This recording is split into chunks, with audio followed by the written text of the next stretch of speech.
Good evening, Melbourne. Welcome to the show. Tough times never last, but tough people do. I'm Michael Kuzilny, and thank you very much for all the people who've been watching for over 5 years now. As you know, it used to be called A Life in Crime, and we recently changed it a couple of seasons ago, called Tough Times Never Last. And if you are going through some difficult issues in your life, God bless you. I hope things get better much sooner. And of course, remember, when you are going through the fire, there's always sunshine at the end of the rainbow. On the couch, the big fella here is Maurice Valentino, and he's a good man, a changed man. But mate, I was just looking, Maurice, at some of these photos here, and some evidence. it's a lot of ecstasy tablets. How many are there? Or is it cocaine? There were embossed Mercedes-Benz tablets, and there was 6,887 to be exact. That's a lot of stuff. Now, I met you in the courts, and quite amazing the turnaround. But tell me, the first 25 years offence-free, Maurice, is that right, or the first? I was 33 when I got incarcerated. Actually, February the 17th, 2004. 2004. And how old were you? 33. And before that, a clean skin? Before that, just some misdemeanours, you know, driving without a licence. Yeah, minor stuff. And then you got into the big boy stuff. And what did you get charged for? What's this all about? There were several charges that they alleged, and it was kidnapping, intentionally causing serious injury, and commercial manufacturing of... And of course, it was all over the papers years ago, wasn't it? I hit the lunchtime news, hit the evening news, and I think I got a few write-ups in some papers. But people thought you don't get to see the paper when you're in a cell, and you don't get to see the news when you're in a cell. People thought, who's this big fella? One of Mr. Mockbell's associates. Actually, considering you mentioned that, I got introduced to Mockbell the same day that this happened. Maybe some bad karma rubbed off somewhere along the line. I don't know, but I don't. Maurice, just in a nutshell, before we go into your growing up and after prison, but how did it all start? You obviously had a taste for the party drugs, and there was money to be made. I was 18. I got involved in my first legitimate business with a gentleman, and I had to buy into this. It was a legitimate shop. It was called Ozbods. I was a young bodybuilder at the time. I wanted to be part of a business that revolved around the bodybuilding scene. I remember Ozbods. Yes, and I invested $20,000, which I took out a loan from the bank, and my parents put the house as security. Anyway, as it turns out, one of the partners, which was the main character there, burnt me and another partner. So at the age of 19, there was...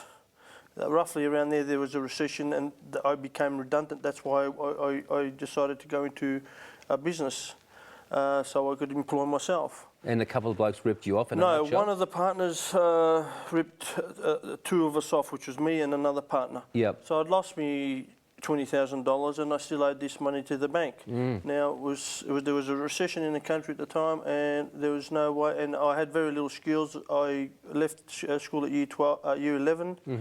And the last job I had before that actual business was as a storeman. Now I couldn't even get a job as a storeman because of the recession. So to not lose my parents' house and to keep servicing this loan, I had to return. I had no option but to turn to the business of drugs. All right. I suppose there was options, but that's what you chose to do at the time, bro, yeah? Well, it was either, if I went back to school, well, that wasn't going to service the loan, so that wasn't an option. So what did you do? I mean, how do you make that many drugs? How did I start? Yeah, how'd you start? Oh, well, when I was young, I started like any young hoodlum from a suburb that hangs around the local milk bar and starts selling small quantities of cannabis, and which you got from other people? From which I got from a certain person that that took me in as a young man because I didn't really have a very strong connection with my father. My father wasn't there much for me. Right. He wasn't there to give me advice. So Oh, that's interesting. You didn't have a father figure. Yeah, a man took me in as his son, and Isn't that amazing? he gave me opportunity to make some money for myself. And then, when did you discover the shit? I can make these myself. Oh well, that progressed years after because it was a transitional period from starting from the very bottom of this. You can say, how could we put it, the drug corporate ladder? So to drug speak. trafficker for a whole decade. And a bit more. And a bit more. Yeah. Well, from the age of 19 till 33. And hardly ever got caught along the way. Never. And then crunch time, what happened? What happened crunch time? Yeah. Well, a gentleman, a close friend of mine, decided that it was in his best interest not to pay a substantial amount of money that was owed for some contract manufacturing, which I manufactured for him under verbal contract. And little to my knowledge, he had a bad gambling habit. And not only did he gamble his money, he gambled my fees. Mm. Yeah. So that's how that's how. And then the war started. Oh no! Then that's when the enterprise got closed down. Yeah. But you know, from the age of 19 up to 33, it was a slow transition of working my way up to the point where I was the person in control of whatever was produced for the black market. And Maurice, how did the cops get involved? Well, Did somebody make you in? there was some. It was asked to his family, it was his suggestion for him to recoup the debt, to ask his family for a loan. Anyhow, they, not to my knowledge, because of his bad gambling habit, he'd already owned money to loan sharks, Yep. and his family already helped him out once. Yep. This was not to my knowledge at the time. And how did the police get involved? Well, they set up a task force called Helmer, and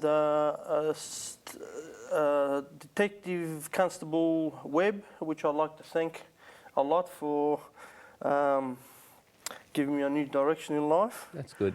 Okay, they set up a task force, and via GPS satellite navigation, they pinpointed this chap's phone down to the nearest metre or two, and that's how they located him and us, and that's when the whole investigation started on why that incident happened and what was going on, what surrounded the whole kidnapping, extortion, whatever And it we is. might talk about that court case after the next break. Thanks for coming on, Maurice. Not a problem. We'll be back very shortly with Maurice Valentino. What an interesting story to share. And he has turned the corner, but we'll be back shortly.